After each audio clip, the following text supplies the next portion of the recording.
Hi hello friends, എല്ലാ കൂട്ടുകാർക്കും നാളത്തെ പ്രൊമോ റിവ്യൂയിലേക്ക് സ്വാഗതം. സോറി, തിങ്കളാഴ്ചത്തെ കേട്ടോ.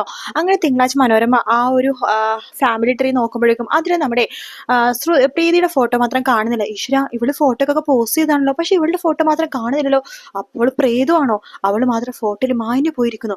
അവൾക്ക് എന്തോ ഒരു ശക്തിയുണ്ട് എന്ന് വിചാരിക്കുകയാണ്. ആ സമയത്ത് നമ്മുടെ ബാർബി അങ്ങോട്ടേക്ക് വരികയാണ്. എന്താ ആന്റി, എല്ലാം പ്രീതി ഫോട്ടോ ഒക്കെ പോസ്റ്റ് ചെയ്ത, പക്ഷെ അവൾ ഫോട്ടോയിൽ കാണുന്നില്ലെന്ന് പറയുമ്പോൾ നമ്മുടെ ബാർബി ചിരിക്കണം. കാരണം ബാർബിയുടെ പണിയാണല്ലോ നമ്മുടെ പ്രീതിനെ മാത്രം മാറ്റിയിട്ട് ബാക്കിയുള്ളവരെ മാത്രം ചേർത്ത് വെക്കുക എന്നുള്ളത്. അപ്പൊ അതിനുശേഷം ഇങ്ങനെ കാണിക്കണം, നമ്മുടെ ശ്രുതിക്ക് പനി പിടിക്കുക കേട്ടോ. ശ്രുതിക്ക് പനി പിടിക്കുമ്പോഴേക്കും ശ്രുതി പൊതച്ചു മുടിങ്ങനെ ഇരിക്കുമ്പോഴേക്കും അമ്മയുടെ അടുത്ത് അശ്വിൻ പറയുന്നുണ്ട്, അമ്മായി ഒരു കമ്പിളി കൂടി കൊടുക്കുക എന്നിട്ട് അവളുടെ അവളുടെ വായിൽ പൊത്തിപ്പിടിക്കുക. അങ്ങനെയെങ്കിൽ ആ വായൊന്ന് മൂടിക്കെട്ടുമല്ലോ. അശ്വിൻ മോൻ പറഞ്ഞ കറക്റ്റ് ആട്ടോ. ചില സമയത്ത് ഉണ്ടാവും സംസാരം കേൾക്കുമ്പോൾ എനിക്ക് പോലും വായ പൊത്തി മൂടാൻ തോന്നാറുണ്ട് എന്ന് അമ്മായി പറയുമ്പോൾ അശ്വിൻ ചിരിക്കുന്ന ഒരു ഭാഗമായിട്ടോ പ്രൊമോയിൽ കാണിച്ചത്. വീഡിയോ ഇഷ്ടപ്പെടുകയാണെങ്കിൽ ലൈക്ക് ചെയ്യാനും സബ്സ്ക്രൈബ് ചെയ്യാനും കമന്റ് ചെയ്യാനും മറക്കല്ലേ. മറ്റൊരു വീഡിയോ ആയിട്ട് കാണാം. Take care. Bye bye.